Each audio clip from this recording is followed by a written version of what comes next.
She texted working late at the office conference. Don't wait up tonight. I shot back, hope you and Jake from accounting enjoy the presentation. In just 20 minutes, my wife was home, keys trembling in her hand. You ever have that gut feeling? That chilling dread that whispers something isn't right? Well, mine screamed. It screamed the moment my wife's text popped up, don't wait up tonight. Not because she was working late, that happened, but because it mentioned a conference I'd never heard about in 8 years of marriage. And in that instant, a cold certainty washed over me, my world was about to shatter. My phone buzzed at 4:07 p.m. on a Wednesday. Don't wait up tonight. Just 4 words, but they hit me like a physical blow.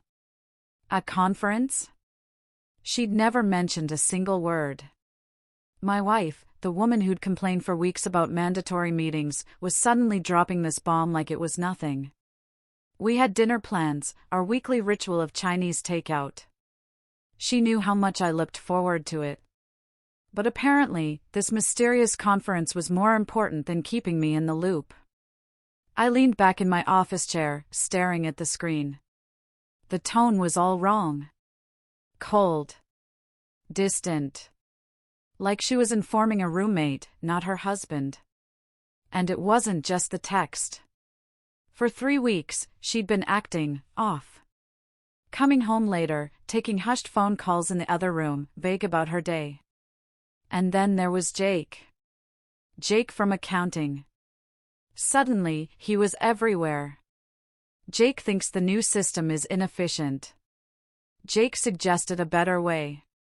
Jake has such funny stories. More than her own boss in a year. Jake. My fingers moved without thinking. A theory was forming, a dark, unsettling one. I typed, hope you and Jake from accounting enjoy the presentation. I hit send. The response was immediate. Not because she was typing, but because she was already holding her phone, waiting. 3 dots appeared, vanished, reappeared. She was panicking. Then my phone rang. She never called during work hours. Hey, honey, her voice was an octave too high. Just got your text. Why would you mention Jake? Isn't he at the conference, too? You talk about him enough. Figured he'd be there. Silence. Then a nervous, fake laugh. Oh, well, yes. I mean, maybe. It's a big conference. Lots of people from different departments. I wouldn't know who all is attending. Interesting. Yesterday, Jake was her special project partner. Today, she didn't know if he was even at her big conference. What's the conference about again? I pushed, my voice carefully flat. More silence. It's about new compliance procedures. Very boring stuff. You know how these corporate things are. Oh, I knew. I also knew her company's fiscal calendar. No major conferences in the middle of a quarter. Too busy with actual work. Sounds exciting, I said dryly. What, till 11? Then networking afterward? Networking until midnight on a Wednesday? Your boss must be really pushing the team these days. Well, you know how it is in our industry. Actually, I did know. Because I worked in the same industry, at a competing firm. And we'd never held a compliance conference that went past 7 p.m., let alone past midnight. I'll let you get back to your conference, I said, a dangerous calm in my voice. Drive safe. I hung up. It was 5:03 p.m.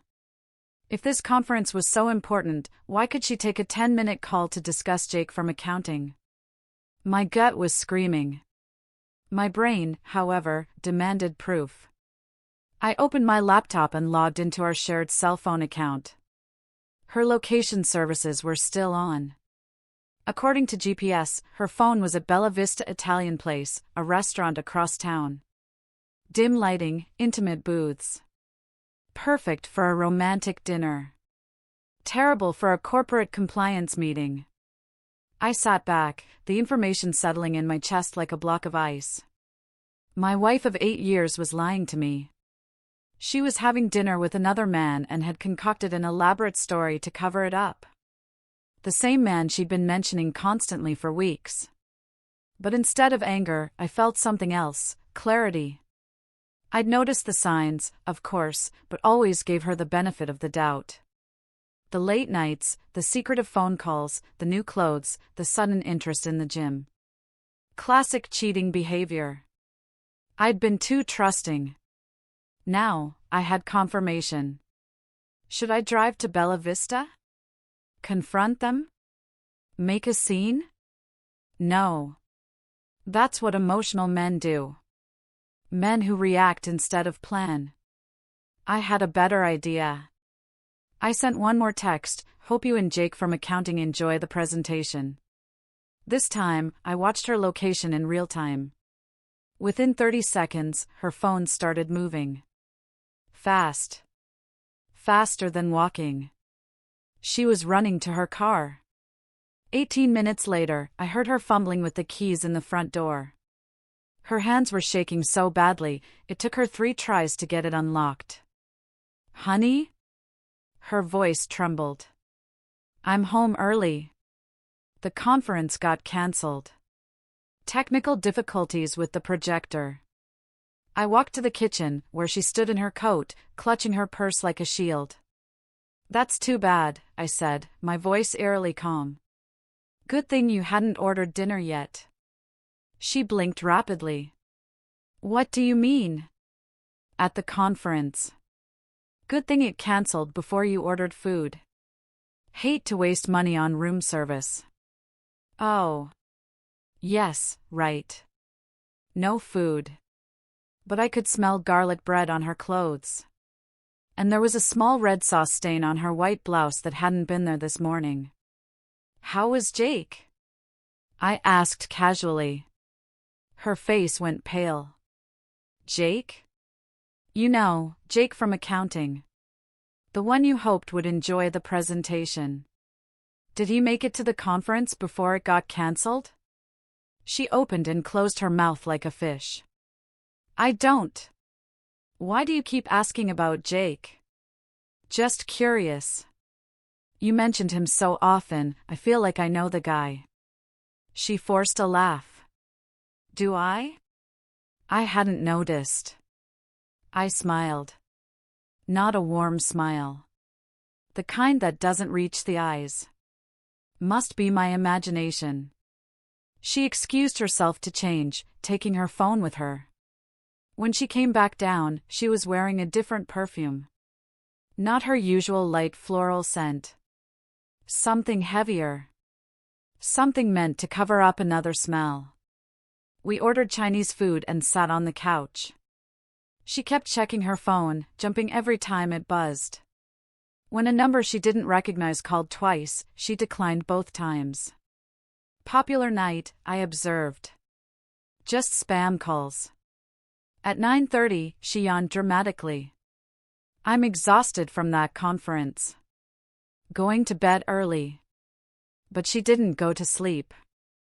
I heard her whispering on the phone in our bedroom. When I walked past the door, she suddenly went quiet. I went to my home office. Time to do some research on Jake from accounting. Social media made it easy. Jake Thompson, 29, single, worked in her building. His recent post showed him at Bella Vista restaurant tonight, 2 hours ago. The photo, a candlelit table set for 2. The caption, great dinner with a special someone. Posted at 7:23 p.m. Right around the time my wife was supposed to be learning about compliance procedures. I took a screenshot. Saved it to a secure folder. Tomorrow, I'd start making calls. But tonight, I'd let her think she was clever. Because the best strategies require patience. And I was just getting started. The next morning, she was gone before I woke up. Her side of the bed was cold. A note on the counter read, emergency meeting. Back tonight. Love you. Emergency meeting on a Thursday? Her company didn't operate that way. But I appreciated her commitment to the lie. I called in sick to work. For the first time in 3 years, I had more important things to do than quarterly reports. First stop, her office building. I parked across the street, clear view of the employee entrance. If she had an emergency meeting, I'd see her car. If she was lying again, well, that would tell me everything. By 10 a.m., dozens of employees had entered. Her car wasn't in the lot. Her usual spot was empty. Strike 2. I drove to Bella Vista. The lunch crowd hadn't arrived yet. I approached the hostess. Excuse me. I think my wife left her earring here last night. She was dining with a colleague around 7. Table for 2, probably by the window. The hostess smiled. Oh, yes. I remember them. Lovely couple. Very romantic. They seemed so happy together. Romantic. There it was. Did they stay long? Until about 8:30. They ordered the anniversary special. The gentleman seemed nervous. Kept checking his phone. Sweet proposal, though we don't usually see that on Wednesday nights. My blood turned to ice. Proposal? Well, not exactly a proposal. But he gave her something in a small box. She seemed surprised, but pleased. Very emotional moment. I thanked her and left before I said something I'd regret. Back in my car, I sat in the parking lot, processing. Jake had given my wife jewelry. She'd been emotional. They'd ordered the anniversary special. 8 years of marriage, and she was celebrating anniversaries with another man. I drove home, straight to our bedroom. If she was hiding gifts from Jake, she'd put them somewhere I wouldn't accidentally find them. Jewelry box? Too obvious. Under the mattress? Too amateur. Then I remembered her workout bag. She'd been going to the gym more often lately. Perfect hiding spot for someone who thought her husband would never look there. Bingo. Inside a zippered pocket, wrapped in tissue paper, was a silver bracelet. Expensive. Engraved with, "Always yours, J." My wife doesn't have friends whose names start with J. Just Jake. I took photos from every angle, documenting the engraving. Then I wrapped it back up exactly as I'd found it. Next, her laptop. She'd been careless with passwords lately, probably because guilt makes people distracted. Her email was still logged in. I found them immediately. Dozens of messages between her and Jake, going back 2 months. Early ones, professional. Talk about spreadsheets. But they quickly evolved. Thanks for listening today. You really understand me. Can't wait to see you tomorrow. These meetings are the best part of my day. My husband would never appreciate a sunset like this. You see beauty in everything. And then the recent ones, the ones that made my hands clench into fists. Last night was perfect. I never knew I could feel this way again. We need to be more careful. I think he's getting suspicious. Jake, I love you. I know it's complicated, but I can't keep pretending anymore. I love you. She loved him. I screenshotted every message, forwarded them to a secure email address I created just for this purpose. Evidence. For later. The final message was from this morning, "Can't meet today. He's acting strange. Need to lay low for a few days. Missing you already." So that's where she really was. Not at an emergency meeting. Hiding from me because she thought I was getting suspicious. She was right. I closed the laptop and went to my office. Time to research divorce lawyers. But first, I needed to understand exactly what I was dealing with. I called her company's main number. Hi, this is Dr. Miller's office. I need to confirm an appointment for Mrs. Thompson today. She mentioned she had a work conflict. The receptionist returned quickly. I'm sorry, but Mrs. Thompson isn't scheduled to work today. She called in sick this morning. Oh, that's strange. She told me she had an emergency meeting. No, sir. She's definitely not here today. Would you like to reschedule? I hung up. Strike 3. My wife was somewhere in the city, lying about being sick, probably with Jake. While I sat at home like a fool. She was building a whole other life with another man. But I wasn't a fool anymore.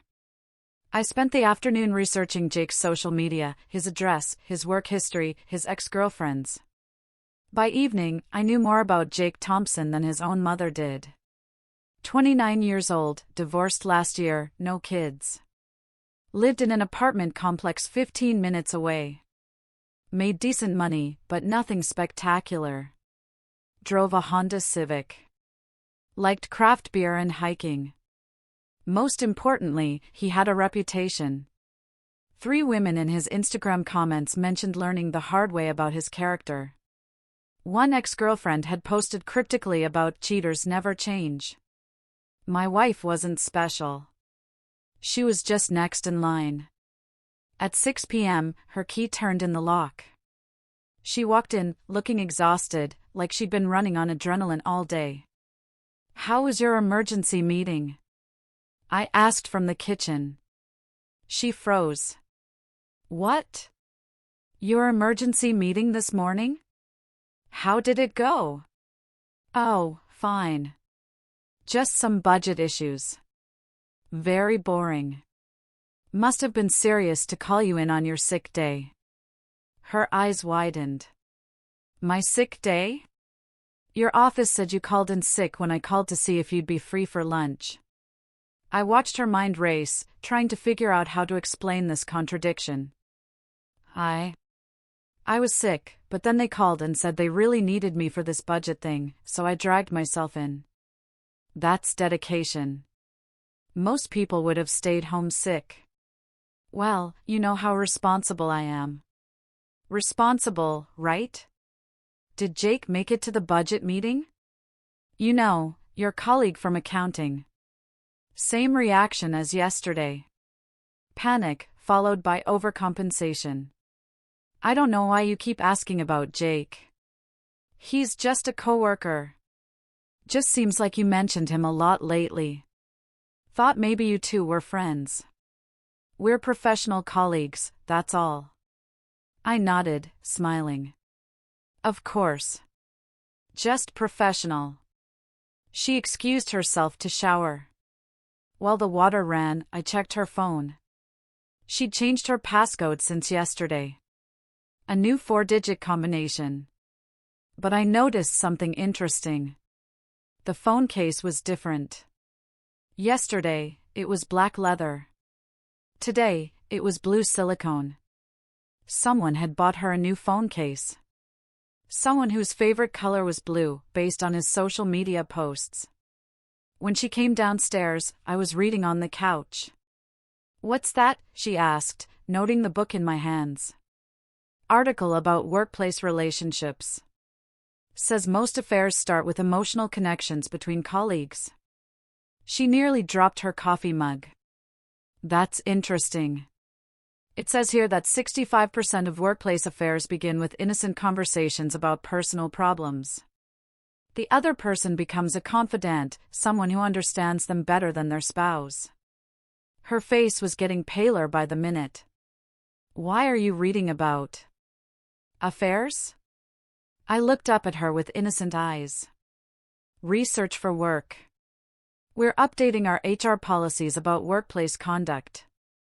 Want to make sure we cover all the scenarios. Oh, according to this, the most common sign is when someone starts working late more often, or takes mysterious phone calls, or mentions a coworker's name more frequently than usual. She sat down across from me, fidgeting with her new phone case. Those seem like pretty vague signs. Could be innocent. True. But the article says when multiple signs appear together, it's usually not innocent anymore. I turned the page dramatically.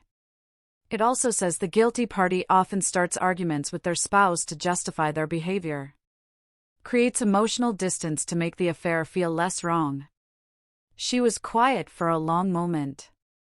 Have I been starting arguments? I pretended to think. Now that you mention it, you have been more critical lately. Little things. My coffee habits, how I load the dishwasher, my choice of restaurants. I didn't realize. It's okay. According to this, it's subconscious behavior. The person doing it doesn't always recognize it. I could see her mind working, probably wondering how much I actually knew versus how much I was guessing. The truth was, I knew everything. But letting her think I was just reading random articles was much more effective than confronting her directly. She went to bed early again. More whispered phone calls. More lies about being tired. But I wasn't tired at all. I had research to finish and plans to make. Because tomorrow, I was going to start gathering the kind of evidence that couldn't be explained away. Friday morning, I woke up with a plan. She was in the shower when I called her office. Good morning, this is Thompson Industries. How can I help you? Hi, I'd like to send flowers to one of your employees. My wife works there, and I want to surprise her for our anniversary. Mrs. Thompson. She works closely with Jake in accounting. I thought it would be nice to have them delivered during their team meeting today. Oh, I'm sorry, sir, but Jake called in sick today. And Mrs. Thompson isn't scheduled to work Fridays anymore. She switched to a 4-day schedule last month. 4-day schedule? Since when? Are you sure? She left for work an hour ago. Typing sounds. Yes, sir. She's definitely off on Fridays. Has been since early March. March. Right when the Jake messages started getting personal. Thank you for your help. I hung up and checked my watch. She'd been lying about working Fridays for 2 months. Every Friday, she'd gotten dressed, taken her work bag, and left the house like she was going to the office. Where was she really going? When she came downstairs, I was making coffee. Big day at work? I asked casually. Just the usual.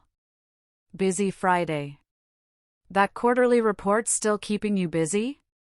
Yes, very demanding project. I nodded sympathetically. Well, don't work too hard. It's Friday, after all. I'll try to wrap up early. She kissed my cheek and left. I watched from the window as she drove away, then immediately got in my car to follow. She didn't go toward her office. Instead, she drove to the same apartment complex I'd identified as Jake's address. She parked in a visitor spot and walked straight to Building C. I parked behind a maintenance truck and waited. 45 minutes later, Jake appeared at a second-floor window. Shirtless. He waved down at her car, then disappeared. 5 minutes after that, my wife walked out of the building, adjusting her clothes. She was having sex with him in his apartment while I thought she was at work. For 2 months, every Friday had been her affair day. I followed her to a coffee shop where she sat alone for an hour, probably coming down from the guilt high. Then she went shopping, buying groceries for dinner. Playing the perfect wife role. This was her routine. Work 4 days, cheat on Fridays, come home and pretend everything was normal. I drove home and called a divorce attorney. Thompson and Associates, this is Patricia. I need to schedule a consultation about divorce proceedings. Of course. What's the general situation? Adultery. I have evidence. How much evidence? Text messages, emails, photographs, witness testimony, GPS location data, and visual confirmation. That's very thorough.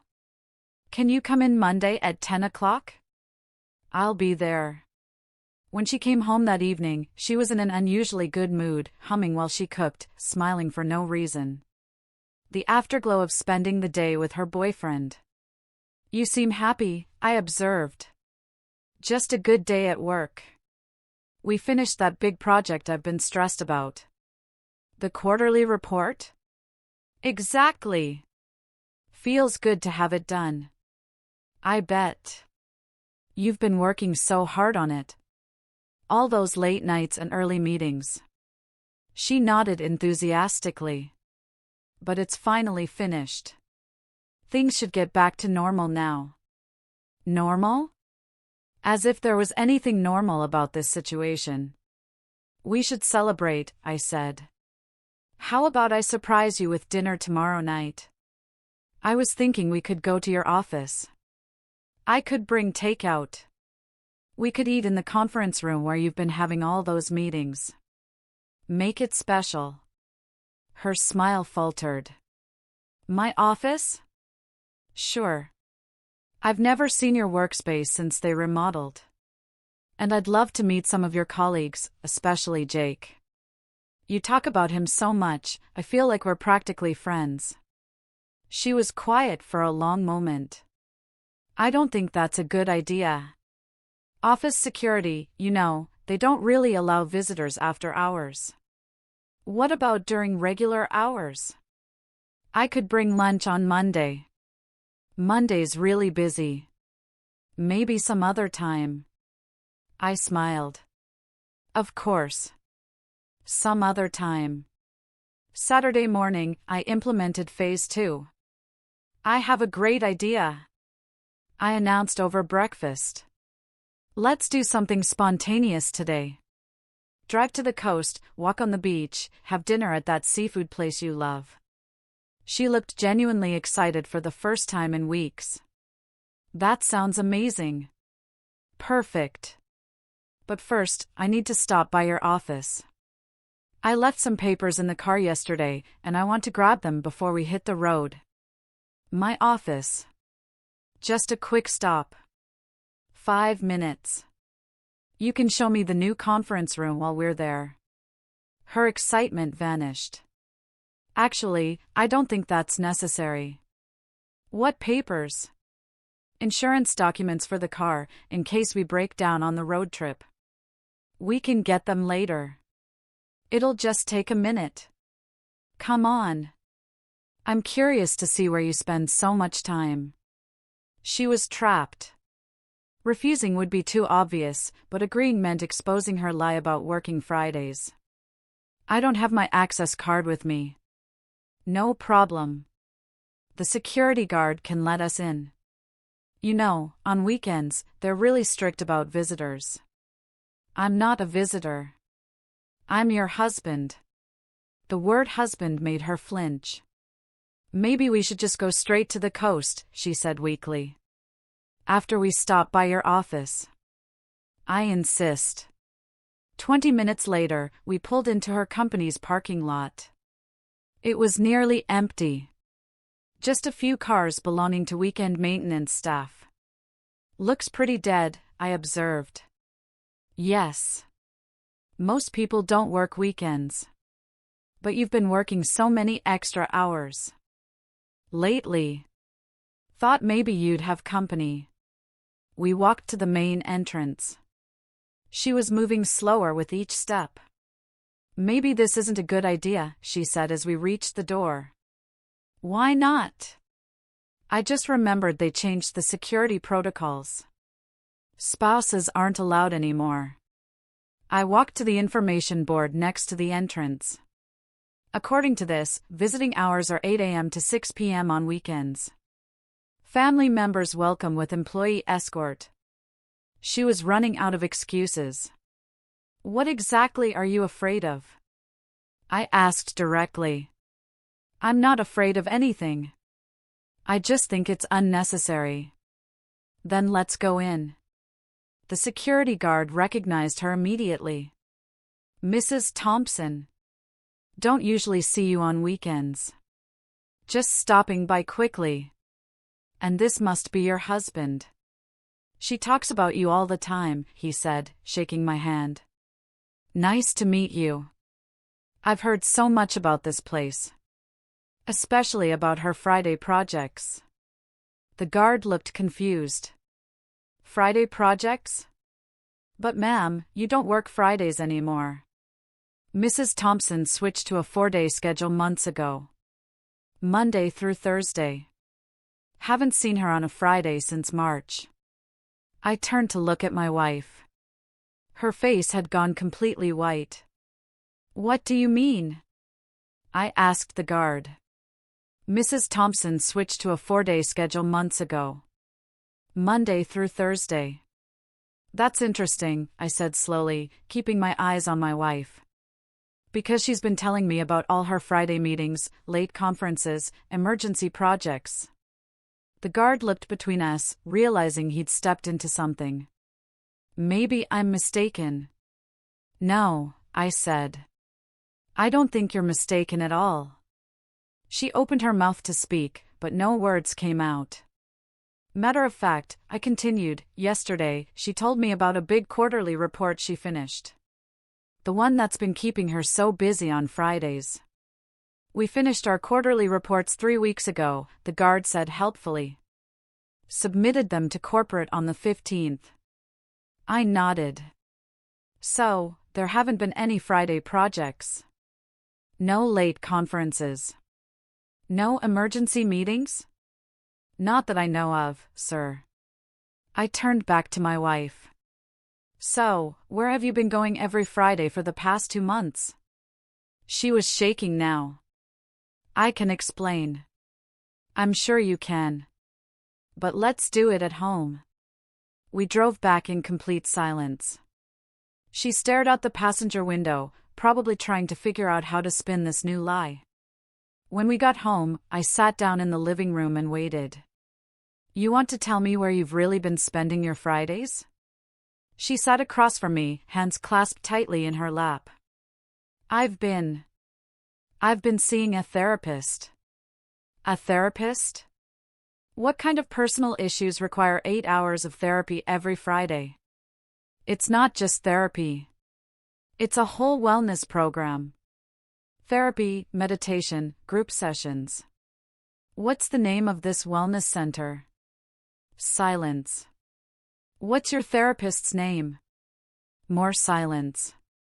Or we could call them right now and verify your appointments. She broke. Okay, fine. I haven't been seeing a therapist.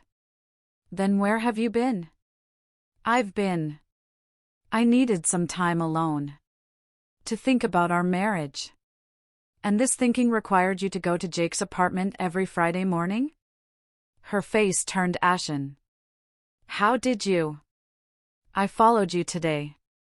Watched you go into his building. Watched you come out an hour later looking like you just had sex. She started crying. Not sad crying. Guilty crying. It's not what you think. Really? Because I think my wife has been cheating on me for months. I think she's been lying about work to cover up her affair. I think she's been having sex with another man every Friday while I believed she was earning money for our household. Please let me explain. Explain what? The lie about the therapist? Which lie would you like to explain first? She was sobbing now. I never meant for this to happen. But it did happen. And you've been lying to me about it for months. I love you. No, I said firmly. You don't. People who love each other don't do this. It was a mistake. A mistake that happened every Friday for 2 months? That's not a mistake. That's a choice. She looked up at me with desperate eyes. What are you going to do? I stood up. I'm going alone. Please don't leave me. You already left me. I'm just making it official. I grabbed my keys and headed for the door. When you're ready to tell me the truth about everything, we can talk. But I'm done with the lies. As I drove away, I could see her in the rearview mirror, standing in our driveway, crying. But I felt something I hadn't felt in months: relief. The games were over. Now we could deal with reality. I spent 6 hours driving up the coast, windows down, thinking clearly for the first time in months. When I got home at midnight, she was waiting in the living room, red-eyed, a box of tissues beside her. "We need to talk," she said as soon as I walked in. "Now you want to talk." "I've been thinking about everything." "You deserve the truth." I sat down across from her, arms crossed. "Go ahead." She took a shaky breath. "It started in February. Jake and I were working late on a project. He listened to me complain about how distant we'd become, how we never talked anymore. So you talked to him instead. It wasn't supposed to mean anything. Just venting to a friend. When did the friend become something else?" "Gradually. He started texting me outside of work, asking how my day was. Remembering things I told him, things you should have been remembering. It felt good to have someone care about the details of my life again." I leaned forward. "When did you start lying to me?" "The first time he asked you to lunch?" "When did it become sex?" She flinched. 3 weeks later. I went to his apartment after work one day. It just happened. Nothing just happens. You made a choice. I know. I made the wrong choice. How many times? What? How many times did you sleep with him? She was quiet for a long moment. Every Friday for the past 2 months. 8 times. In his apartment? Yes. Did you ever bring him to our house? No. Never. Did you tell him you loved him? Her silence was answer enough. I saw the emails, I said. You told him you loved him. You told him I would never understand you the way he does. You were confused? Were you confused when he gave you jewelry? Her hand instinctively went to her wrist, where the bracelet was hidden under her sleeve. How do you know about that? I know about everything. The restaurant, the anniversary dinner, the love letters, the Friday routine. I've known for days. Then why didn't you say anything? Because I wanted to see how far you'd go with the lies. Turns out, pretty far. She started crying again. I'm so sorry. I know I've hurt you. You didn't hurt me. You destroyed 8 years of marriage. There's a difference. Can we fix this? I stared at her. Fix what? Your lies?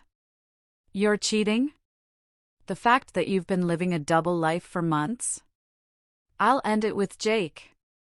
I'll quit my job. We can go to counseling. You think this is about Jake, don't you? Jake is just a symptom. The problem is you. Your character. Your choices. People make mistakes. Sleeping with another man 8 times isn't a mistake. Planning secret meetings isn't a mistake. Lying to my face every day for months isn't a mistake. She was sobbing now. What do you want me to do? I want you to stop pretending this was some accident. Own what you did. I had an affair. I lied to you. I betrayed our marriage. Why? Because I was selfish. Because I liked the attention. Because it was exciting to have a secret. Finally, some honesty. Do you love him? I thought I did. Do you love me? Yes. Then why did you choose him over me for 2 months? I didn't choose him over you. Every Friday, you chose him. Every time you lied, you chose him. Every time you deleted a text or hid a gift, you chose him. She had no answer for that. What happens now? She asked. Now you move out. What? I want you out of this house by tomorrow night. Where am I supposed to go? That's not my problem anymore. Can't we try to work this out? Work what out? How to trust you again. How to believe anything you say.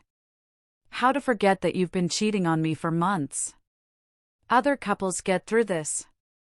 Other couples don't matter. We matter. And we're done. Please don't do this. I stood up. I'm not doing anything. You did this. When you started lying. When you started cheating. When you chose another man over your husband. I choose you now. Too late. You had 8 years to choose me. You chose him instead. I walked toward the stairs. Where are you going? To bed. You can sleep in the guest room tonight. Tomorrow, you pack your things and leave. What about our marriage? I stopped at the bottom of the stairs and looked back at her. We don't have a marriage anymore. We have a divorce to plan. Sunday morning, I was up early, making calls while she packed upstairs. First call, the bank. I need to remove someone from our joint accounts immediately. Is this due to divorce proceedings, sir? Yes. I have documentation of adultery. We'll need you to come in tomorrow with proper paperwork, but I can place a temporary hold on withdrawals requiring dual signatures. Perfect. Second call, my lawyer. Thompson here. We met Friday. I need to expedite everything. What's the rush? She confessed last night. Full admission of the affair. I have her recorded confession on my phone. You recorded her? Voice memo app was running when she started talking. Completely legal in this state. Bring everything Monday. We'll file immediately. Third call, her mother. Hi, Mrs. Davis. I need to tell you something about your daughter. 20 minutes later, I'd explained the situation to her parents. Her mother cried. Her father was silent for a long time before saying, I'm sorry. She wasn't raised to act like this. I know. But I thought you should hear it from me first. What can we do? Be there for her. She's going to need family support. And you? I'm going to be fine. When she came downstairs with her suitcases, I was sitting at the kitchen table with a cup of coffee and a folder of documents. What's all that? She asked. Bank statements. Account information. Credit card records. Why? Because as of tomorrow, you're financially independent. Her face went pale. What does that mean? It means you're half of the joint checking account, you're half of the savings account, your credit cards. How am I supposed to live? Same way you were planning to live with Jake. I wasn't planning to live with Jake. Then you should have thought about that before you started an affair. She sat down across from me. Be reasonable. I am being reasonable. You want to be single? Now you're financially single, too. What about the house? What about it? It's half mine. Actually, it's not. Check the deed. I slid the property deed across the table. My name only. I bought it before we got married. Her name was nowhere on it. But I've been making payments, too. You've been contributing to household expenses. That's different than ownership. This isn't fair. Fair? You've been cheating on me for months and lying about it. Fair went out the window in February. What about my car? It's in your name. Take it. What about my retirement account? Also yours. I never touched it. She was starting to understand.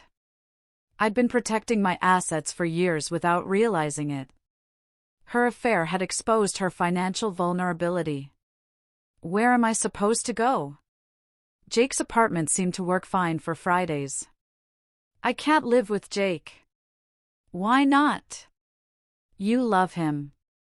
It's complicated. It was complicated when you were married. Now it's simple. You're single. She started crying again. You're being cruel. I'm being practical. You made adult choices. Now you get adult consequences. I made a mistake. You made 8 mistakes every Friday for 2 months. My phone buzzed. A text message. Who's that? She asked. Jake. Her eyes widened. Jake's texting you? I showed her the message. We need to talk. Can you call me? He wants to talk to me about what? Let's find out. I called him, put it on speaker. Hello, this is Thompson. You wanted to talk? Yes, sir. I heard about what happened. From who? She called me this morning. Crying. I looked at my wife. You called him before you finished packing? She didn't answer. Jake, I continued, I have a question for you. Did you know she was married when you started sleeping with her? Silence. Jake? Yes, I know. And you did it anyway. It's complicated. Actually, it's simple. You knowingly slept with another man's wife. What's complicated about that? We fell in love. Love. Interesting. So, when are you moving in together? Another silence. What do you mean? She's leaving today. She's single now. When's the wedding? We haven't discussed that. Why not? You love her. She loves you. She's available. It's not that simple. Sure it is. Unless you were just using her for sex and never intended to leave your single life behind. That's not, because if that's the case, then you played her just like she played me. I need to think about things. Think fast. She needs somewhere to live tonight. I hung up. My wife was staring at me in shock. He doesn't want me to move in with him, she said quietly. Shocking. Almost like he was just looking for easy sex with no commitment. But he said he loved me. Men say lots of things to get what they want. He's not like that. Really? Because he just proved he's exactly like that. She sat there, processing this new reality. The man she'd thrown her marriage away for wasn't ready to catch her. What do I do now? Whatever single women do. Get an apartment. Pay your own bills. Live your own life. I don't want to be single. Should have thought about that before you started acting single. Can we try again? No. Why not? Because I don't want to. Because trust can't be rebuilt on this foundation. Because you're not the woman I married anymore. People change. Yes, they do. You changed into someone who lies and cheats. I changed into someone who won't tolerate it. She picked up her suitcases. This isn't over. Yes, it is. I'll fight the divorce. With what lawyer? You just lost your income source. I'll find a way. Good luck. She walked to the door, then turned back. I really did love you. Past tense. Noted. After she left, I sat in the quiet house. For the first time in months, I wasn't wondering where she really was or who she was really with. For the first time in months, I felt peace. 6 months later, I was a different man. The divorce had been finalized in record time. Her confession recording made everything simple. No contested assets, no lengthy court battles, no alimony. She'd signed everything my lawyer put in front of her. I'd used the time productively. Lost 20 pounds, gained muscle, updated my wardrobe. Started taking cooking classes. Joined a hiking group. My social calendar was fuller than it had been in years. Work was going better, too. Without the constant distraction of wondering what she was doing, my focus sharpened. I'd landed 2 major clients and gotten a promotion with a substantial raise. The house felt like mine again. I'd repainted the bedroom, bought new furniture, turned her old office into a home gym. Every trace of our marriage had been systematically removed and replaced with things I actually wanted. My phone buzzed with a text from an unknown number. "Can we talk, please?" "It's important." I knew who it was. She'd been trying to contact me for weeks through different numbers, emails, even social media accounts I'd blocked. I'd ignored them all. But curiosity got the better of me. "What do you want?" To apologize. To explain. 5 minutes. Nothing to explain. "We're divorced. Jake left me. Not my problem. I have nowhere to go. Still not my problem. Please." I made a mistake. I stared at the text for a moment, then typed back, "You made a choice. Live with it." I blocked the number and went back to cooking dinner. Later that evening, my doorbell rang. Through the window, I could see her car in my driveway. I didn't answer. She rang again, then knocked, then started talking through the door. "I know you're in there. Your car is here." I turned up the TV volume. "I just want to talk." 5 minutes. I kept watching my show. I was wrong about everything. Jake was using me. I see that now. Still nothing from me. I threw away 8 years for someone who didn't even care about me.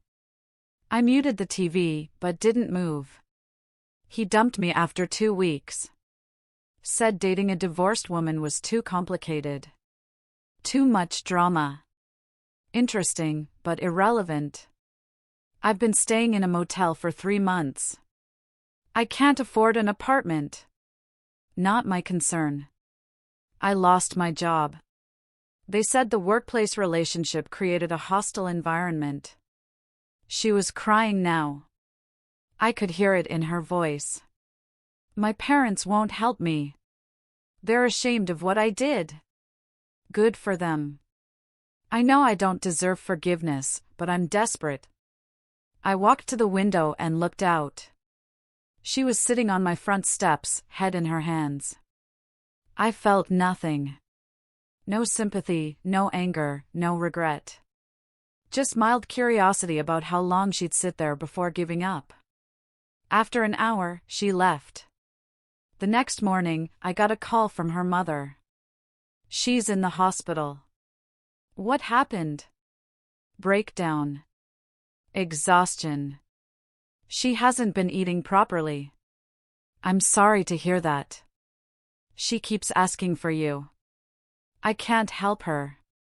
"She's your wife." "She's my ex-wife. We're divorced." "But you loved her once." "Doesn't that mean anything?" "Once." Past tense. It means I'm grateful I learned the truth before wasting more years. What if she promises to change? She already promised to love, honor, and cherish me, for better or worse. Those promises didn't mean much. So that's it? You just move on? That's exactly it. I hung up and deleted the number. That afternoon, I had a date. Coffee with a woman I'd met at the hiking group. Smart, funny, financially independent. No drama, no games, no lies. As I got ready, I thought about the man I'd been 6 months ago. Naive, trusting, willing to ignore red flags because I wanted to believe the best in people. That man was gone. The new me demanded honesty, respected boundaries, and refused to tolerate disrespect. The new me didn't give third chances to people who'd already proven they couldn't handle first chances. My ex-wife had taught me valuable lessons about character, integrity, and the importance of choosing partners who shared those values. I was grateful for the lesson. It had been expensive, but I wasn't bitter. Bitterness would mean she still had power over my emotions. Instead, I felt liberated, free to build a life with someone who understood that love isn't just a feeling. It's a commitment backed up by consistent actions. As I drove to meet my date, I realized I hadn't thought about my ex-wife in weeks. She'd become what she should have been all along, irrelevant to my future. The man who begged for explanations and promised to work things out was gone. In his place was someone who knew his worth and refused to settle for less than he deserved. Someone who understood that the best revenge against people who betray you isn't anger or retaliation. It's living well without them. And I was living very well indeed. This whole ordeal changed me, made me see the world and relationships with a clarity I never had before. It makes you wonder, doesn't it? What would you have done in my shoes, navigating those lies and betrayals? Have you ever had to choose yourself over a deeply flawed, deceitful love? Share your thoughts below. I'm really curious to hear what you all think.